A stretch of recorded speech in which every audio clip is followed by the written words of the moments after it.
Hello guys! Ngayon magluluto tayo ng pinakbet. At ito ang ating panahon. Hipon. And ito guys.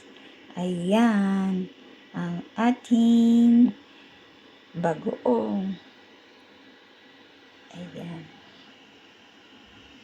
And sibuyas, kamatis, at bawang ang ating panggisa.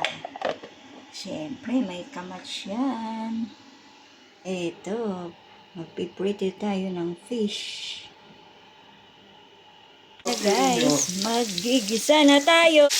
Ayan, magigisa na tayo ng bawang, sibuyas at kamatis. Hintayin natin matunaw ang ating tomato.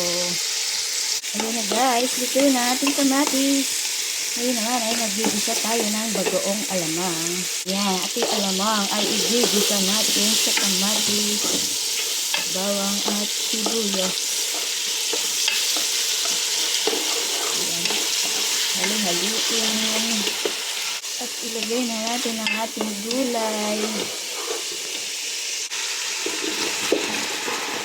Yan, sabay-sabay na natin.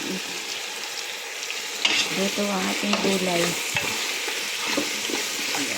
Ayan na guys, nagtubig na siya. Lagyan natin ng magic syrup. Konting asin. Konti lang.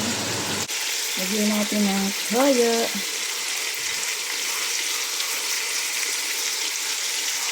Pamienta. Lagyan natin ng water para may sabaw. Natin ang hahaluin.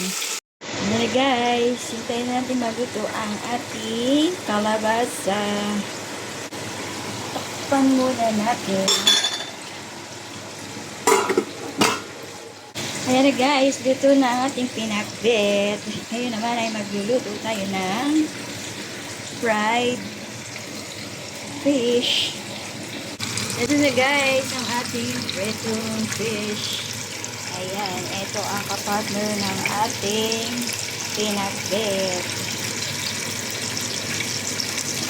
Ayan na guys, luto na ang ating litong isda. Tayo ay kakain na. Bon appetit! Thank you for watching.